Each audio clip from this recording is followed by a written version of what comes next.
Perjanjian Renville adalah perjanjian antara Indonesia dengan Belanda yang terjadi pada tanggal 8 Desember 1947 sampai 17 Januari 1948 di atas geladak kapal perang Amerika Serikat sebagai tempat netral USS Renville yang berlabuh di Jakarta.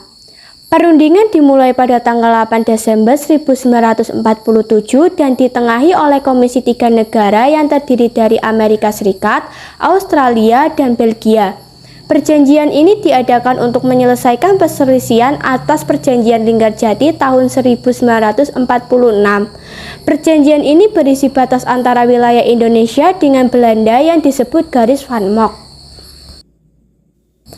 Pada tanggal 1 Agustus 1947, Dewan Keamanan PBB mengeluarkan resolusi gencatan senjata antara Belanda dan Indonesia. Gubernur Jenderal Belanda Van Mock memerintahkan gencatan senjata pada 5 Agustus.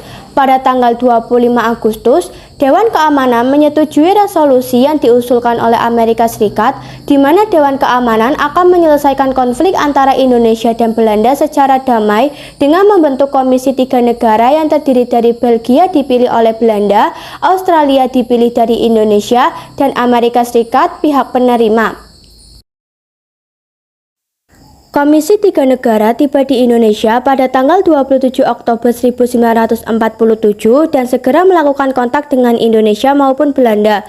Indonesia dan Belanda tidak mau mengadakan pertemuan di wilayah yang dikuasai oleh salah satu pihak.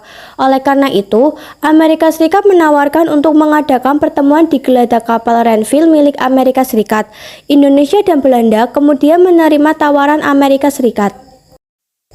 Delegasi Indonesia terdiri dari Ketua Perdana Menteri Amir Syarifuddin, Wakil Mr. Ali Sastro Amijo dan Agus Salim, anggota Dr. Leiman, Mr. Latu Harhari, dan Kolonel TB Simatupang, sedangkan dari delegasi Belanda dipimpin oleh Raden Abdul Qadir Widjoatmojo.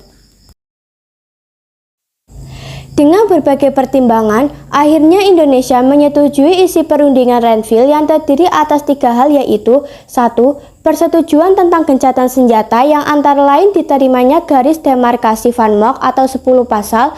2. Dasar-dasar politik Renville yang berisi tentang kesediaan kedua pihak untuk menyelesaikan pertikaiannya dengan cara damai atau 12 pasal. 3. 6 pasal tambahan dari KTN yang berisi antara lain tentang kedaulatan Indonesia yang berada di tangan Belanda selama masa peralihan sampai penyerahan kedaulatan atau 6 pasal.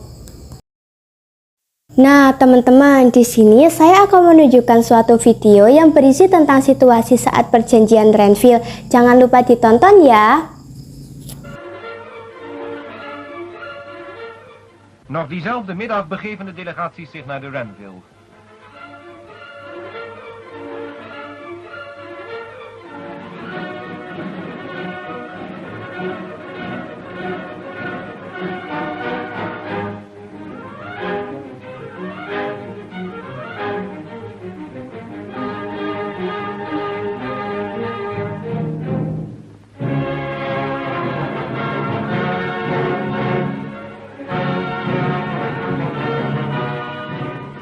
Op dezelfde plaats en rond dezelfde tafel waaraan in december van het vorige jaar de besprekingen begonnen, wordt de bijeenkomst door de voorzitter. Sudah dilihat kan video yang tadi? Mari kita lanjut ke pembahasan selanjutnya ya. Sebagai konsekuensi ditandatanganinya perjanjian Renville, wilayah RI semakin sempit dikarenakan diterimanya garis demarkasi Van Mock. Berdasarkan garis demarkasi Van Mock itu, wilayah Republik Indonesia tinggal meliputi Yogyakarta dan sebagian Jawa Timur. Dampak lainnya adalah anggota TNI yang masih berada di daerah-daerah kantong yang dikuasai Belanda harus ditarik masuk ke dalam wilayah RI di sekitar Yogyakarta. Isi perjanjian Renville mendapat tantangan sehingga muncul mosi tidak percaya pada tanggal 23 Januari 1948.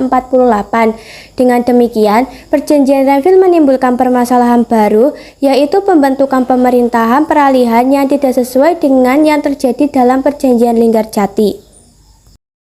Demikian penjelasan materi tentang perjanjian Renville. Jika ada kurangnya saya mohon maaf, jika ada lebihnya tidak usah dikembalikan karena saya orangnya ikhlas, tapi saya punya pantun buat kalian. Siang-siang pergi ke Surabaya, jangan lupa membeli alpukat. Sekian presentasi dari saya, terima kasih, semoga bermanfaat.